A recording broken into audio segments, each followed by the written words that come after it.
In 2000, Bret Hart was forced to retire from professional wrestling. Years of wear and tear, mounting concussions, and the toll of a long career finally brought an abrupt end to one of the greatest legacies in wrestling history. But what if that career-ending concussion at the hands of Goldberg never happened? And what if just 2 years later, Bret Hart found his way back to WWE? His exit from the WWF and the loss of his brother Owen had left a deep impact on Bret, but in 2002 an opportunity presents itself, a chance to return and to finally get the closure and revenge he feels he is owed. A quick disclaimer though before we start, in reality it's possibly unlikely that Bret would have returned to WWE so soon after Owen's tragic passing, or given his personal health struggles at the time, but this is just fantasy booking created purely for entertainment. So with that in mind, let's explore what might have happened if Bret Hart was never forced to retire in 2000 and returned to WWE in 2002. Just weeks before the 2002 WWF draft, rumours would begin to circulate that Bret Hart may be lacing up his boots one more time. The location of his return is unknown, however it is finally revealed when Mr. McMahon welcomes to the ring the returning Bret the Hitman Hart. Bret would talk about how great it is to be back in Montreal and how strange it is to him to be back in a WWF ring. He says he'll be the first to admit it, he never thought this day would ever happen. He says he's done a lot of thinking over the past few years, but feels he owes it to himself to come back and tie up the loose ends, and maybe get even with those who wronged him. Vince says he brought Bret in for one reason and one reason only, to rinse the pockets of the fans. McMahon says like sheep they'll buy Bret Hart t-shirts, Bret Hart action figures, and the best of Bret Hart DVDs. Vince promises to, in his words, pull every dollar note out of Bret's name. Sick of hearing McMahon drone on, Bret would put Vince in the sharpshooter as the fans pop like crazy. Bret gets some satisfaction by holding the sharpshooter on his new boss as long as he can, until Vince's yes man Kurt Angle storms the ring and hits Bret with an angle slam. A week later, it's the very first WWF draft. Vince McMahon is the general manager of SmackDown and Ric Flair is the general manager of Raw. Vince gets the first pick of course, and instead of choosing The Rock as per real life, Vince would throw a curveball and in the first pick of the draft, he would pick Bret the Hitman Hart for SmackDown, doing so as he wants to make Bret's life a living hell. On the first SmackDown of the post-draft era, Vince's sidekick Kurt Angle wants to make an example of Bret and to impress Vince, so he volunteers to give Bret the whooping he deserves in his return match in the WWF. Vince sanctions the match, and for the first time we see Bret back in a WWF ring, and it's against the Olympic gold medalist Kurt Angle at the Backlash pay-per-view. The match obviously does not disappoint and is considered a technical masterclass. Bret and Kurt leave nothing on the table, exchanging slams and submissions in an unforgettable pay-per-view contest. Ultimately though, in the closing moments, Mr. McMahon attempts to interfere to help Kurt, but Bret punches him in the mouth and knocks him to the ground. Angle would attempt to attack Bret from behind off the distraction, but Bret counters and transitions into the sharpshooter. Kurt scratches and claws for the ropes, but ultimately with no choice, he is forced to tap out, and Bret wins his return match. Later on SmackDown, up-and-comer Edge, who was receiving a significant push on the blue brand, would take on former undisputed champion Chris Jericho. Edge, a babyface at this time, is also feuding with Kurt Angle. In Edge's match with Jericho, Kurt would interfere in the match and cause a disqualification. Jericho and Angle would both beat down Edge in a post-match beatdown, but luckily for Edge though, he is saved by fellow Canadian Bret Hart. The following week, Bret would take on Y2J in his first SmackDown match ever in a clash of two of the greatest Canadian pro wrestlers. Thanks to the sharpshooter, Bret is able to make Jericho tap, but after the match, Edge attempts to save Bret from a 2-on-1 beatdown, but this time Jericho and Angle get the best of their rivals, taking them out in a post-match chair assault. At the Insurrextion pay-per-view in May over in sunny old England, Bret Hart and Edge would team up as the Canadian Connection for one night only to take on Chris Jericho and Kurt Angle. Bret and Edge have great chemistry in the match, landing several double-team moves as though they've teamed together for many years. Ultimately, it's a great tag team match over in London, where the attending fans get to see Bret and Edge go over against their bitter rivals. In June, King of the Ring would come around, and Bret, a former winner of the King of the Ring, would look to repeat history once again. In the opening round, Bret would take on the Japanese buzzsaw Tajiri. The match would certainly live up to expectations as the Japanese buzzsaw takes the fight to Bret with hard-hitting strikes, but ultimately Tajiri's innovative offense is not enough to put Bret down as the Hitman is able to make Tajiri tap to the sharpshooter. In the quarter-final, also held on SmackDown, Bret would be tasked with taking on the second Canadian opponent since returning, as he is set to face Test. Test would be a challenge, that's for sure, with his explosive power and aggression, but it's nothing that Bret hasn't faced before, as he has stood toe-to-toe with guys like Yokozuna. Bret would be able to reverse an attack in the corner and would get the win with a small package pin. It wasn't a pretty win, but a W is certainly a W. After beating Test, Bret would have his biggest challenge yet since returning, as he'd face the next big thing, Brock Lesnar, in the semi-final. Bret would bring the fight to Lesnar, doing what he can to deal with the sheer power of the next big thing, but in the late stages after throwing Brock into the steel steps, Paul Heyman would complain to the referee about the assault outside the ring. With the referee distracted, Test would emerge once again, hitting Bret with a big boot on the outside. Brock would seize the opportunity to head to the final by connecting with a decisive F5 back in the ring and would pin Bret to advance to the final. Test would get a deserved big push in his feud with Bret Hart and would earn himself a match against the legend on SmackDown. The match would be sanctioned as a steel cage at the request of Test. The match would be a serious physical test for Bret, no pun intended, who at this point in his career has no real need to be involved in a cage match, but ultimately the best there was, the best there is, and the best there ever will be would prevail and would make Test tap out to a sharpshooter inside the steel cage. Following on from his mini feud with Test, Bret would announce that he wants to face the undisputed champion The Rock for the title at Vengeance. The Rock wastes no time making his way to the ring and answering the challenge, saying he'll put the title on the line in an Icon vs Hitman match. However, Mr. McMahon comes out and says hold your horses, he's the one that makes the matches around here. Bret can have his desired title match, but only if he can beat the two other eager challengers in a triple threat in Kurt Angle and The Undertaker. The match would take place that very night on SmackDown as Bret Hart, Kurt Angle and The Undertaker would collide in a triple threat match.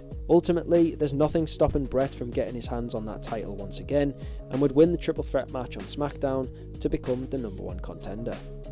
At Vengeance, it's the ultimate dream match as Bret the Hitman Hart takes on the Great One The Rock in a once-in-a-lifetime match for the undisputed WWE Championship.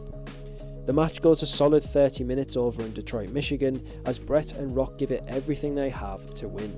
It's the battle of the sharpshooter as Bret and Rock both use the move in their attempt at glory, but in the end though, The Rock has the sharpshooter locked in, and unfortunately, in shades of Survivor Series 97, Mr. McMahon repeats the screw job all over again and forces the timekeeper to ring the bell. Vince says that Bret tapped to the sharpshooter, screwing him over once again. The Rock wins the match to retain his title, but he is certainly not happy about how it all went down.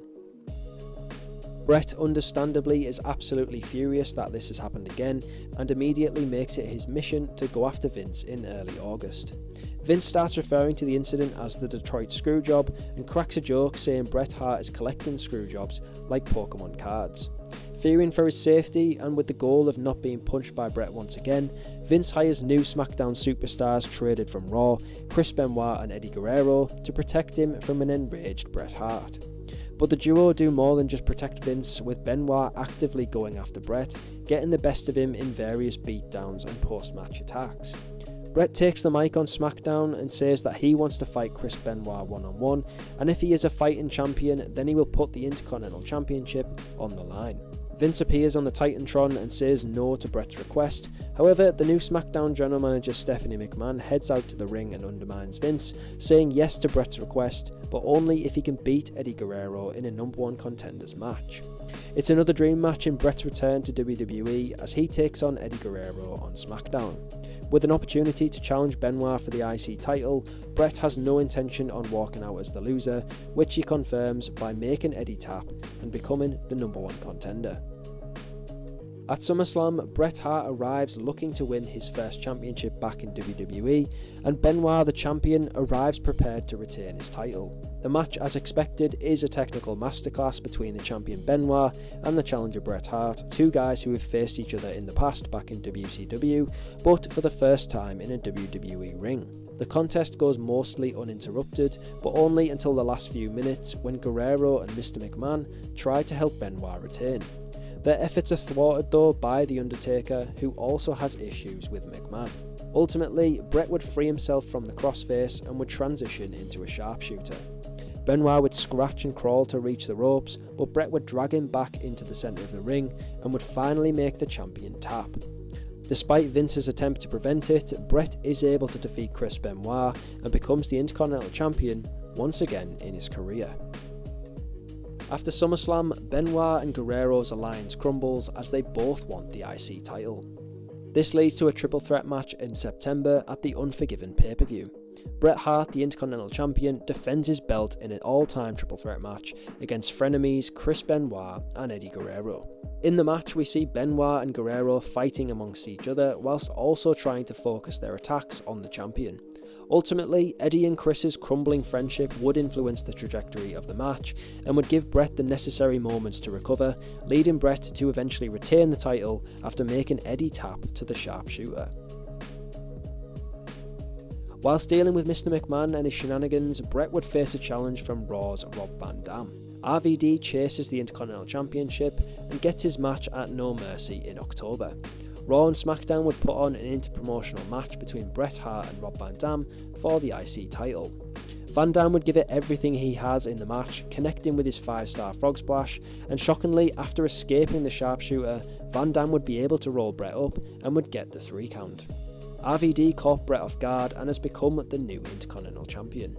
Impressed with Van Dam's performance in the match, Bret would endorse RVD, putting him over and shaking his hand in the process as a show of respect. Whilst all the drama with the IC title was going down, Vince has still been trying to make Bret's life a living hell, especially in the build-up to Survivor Series. It's at the said event that Bret would bump into none other than Raw's Shawn Michaels. It's high tension between the two, but Shawn ends their conversation by saying he is looking forward to seeing Bret on Monday Night Raw when that time comes, but Bret insists his place is on SmackDown as he still wants that Undisputed Championship, but Shawn replies to say he's pretty sure he will see him sooner rather than later.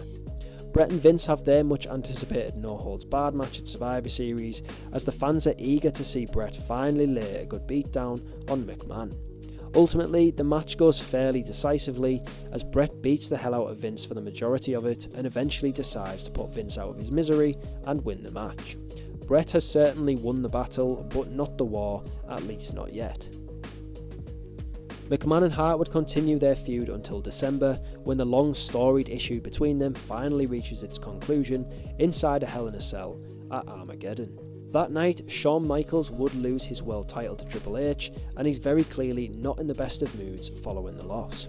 Later in the show, Bret takes on Vince inside the Hell in a Cell as both he and the chairman of the board do battle inside the chaos that is the 4 sides of steel. In the later stages of the match, Bret has Vince in the sharpshooter after beating the hell out of him for 30 minutes. However, suddenly we see the Heartbreak Kid Shawn Michaels, who has made his way into the cell, and would shockingly hit Bret with a sweet chin music. Bret is completely out of it following the kick, allowing Vince to make the pin after HBK drags his lifeless body onto Bret. Motivated by revenge, Bret signs a Raw contract as he goes to the Red Brand in exchange for Big Papa Pump Scott Steiner, who heads over to SmackDown. After Shawn Michaels wins a singles match in early January, we see the Raw return of Bret Hart, who wastes no time rushing to the ring to beat the hell out of Shawn. Security is forced to separate them as Raw becomes the destination of the most intense feud in WWE. General Manager Eric Bischoff promises the fans a face-to-face between HBK and Bret to give Shawn a chance to explain himself and a chance for the two to air their differences. Despite what people on the internet are saying, Shawn says he hasn't turned heel, he simply did what he had to do. He told Bret at Survivor Series that he would be seeing him soon, and he hit that sweet chin music at Armageddon because he needed a way to push Bret to Raw. Eric had the contract ready for Bret, but he was more interested in going for the Undisputed Championship and was happy to stay on SmackDown. Shawn did what he had to do to get Bret to Raw, as they have unfinished business and Shawn wants to go one-on-one once again. Shawn tells Bischoff to book their WrestleMania match, which he says will be the biggest match in wrestling history. However, Bret is short and sweet with his words, as he says to hell with WrestleMania, he wants Shawn tonight on Monday Night Raw. Bischoff says there's no chance we are wasting this match on Raw for these fans, so let's do it at the Royal Rumble. The Heartbreak Kid Shawn Michaels versus Bret the Hitman Hart one more time. At the Rumble, we finally get to see the match years in the making as Bret and Shawn Michaels go at it in a WWE ring once again. Bret and Shawn have not skipped a beat and put on an absolute classic at the Rumble. Ultimately, after a solid 30-minute match, the time limit would expire and no decisive winner would be crowned. After the Rumble, HBK would beg Bret for another match, but Bret says he's got nothing left to say to Michaels and nothing to prove. It's at this point that Bret becomes the #1 contender to Triple H's World Championship, and they finally have their much anticipated match at No Way Out in February. Bret and Hunter put on a great match, and it's clear they have good chemistry despite their real life differences. The match would end in controversy, however, but not at the hands of Triple H's Evolution, instead at the hands of Shawn Michaels, who invades the ring to land a sweet chin music on Bret once again. Triple H would capitalise and would pin Bret to get the win and retain his title. HBK certainly hates Triple H, but it's no comparison for the hate that he has for Bret Hart. Bret is of course furious and agrees to the match to take place at WrestleMania 19 as Shawn Michaels faces Bret Hart one last time. Let's run it back in shades of WrestleMania 12, a 60-minute Iron Man match, and if at the 60th minute the two stars are drawing in pinfalls, then the match will go to sudden death. Bret and Shawn have a classic match at WrestleMania 19 and arguably one of the best of the night. Both guys come close to winning the whole thing, with Bret capturing the first fall, managing to roll Shawn up to catch him off guard with a quick pin, and Shawn would get the second fall with 10 minutes remaining, connecting with the sweet chin music, which Bret fails to kick out of. With just 60 seconds left in the match, Bret locks in the sharpshooter with every ounce of strength he has left, and HBK fights to endure the submission for just half a minute longer. However, with just 15 seconds left, Bret locks the move in even tighter, and Shawn, who we know has a history of back issues, has no choice but to tap or suffer serious damage. Michaels is forced to tap with just seconds remaining, and Bret gets the win at WrestleMania. HBK accepts defeat and ultimately lets bygones be bygones, turning face once again. Shawn would shake Bret's hand as the two stars of the 90s show some respect for each other. For Bret, he would go on to challenge for the World Heavyweight Championship on Raw in one last attempt at World Title Gold before his career finally comes to an end. And that's where we're going to wrap up this story. If you did enjoy it, please let me know in the comments and tell me what other videos you'd like to see next. We have more 5-year simulations on the way next week and the week after, so please drop a like on the video, subscribe to the channel if you are new, and as always, thank you for watching, and I'll see you on the next one.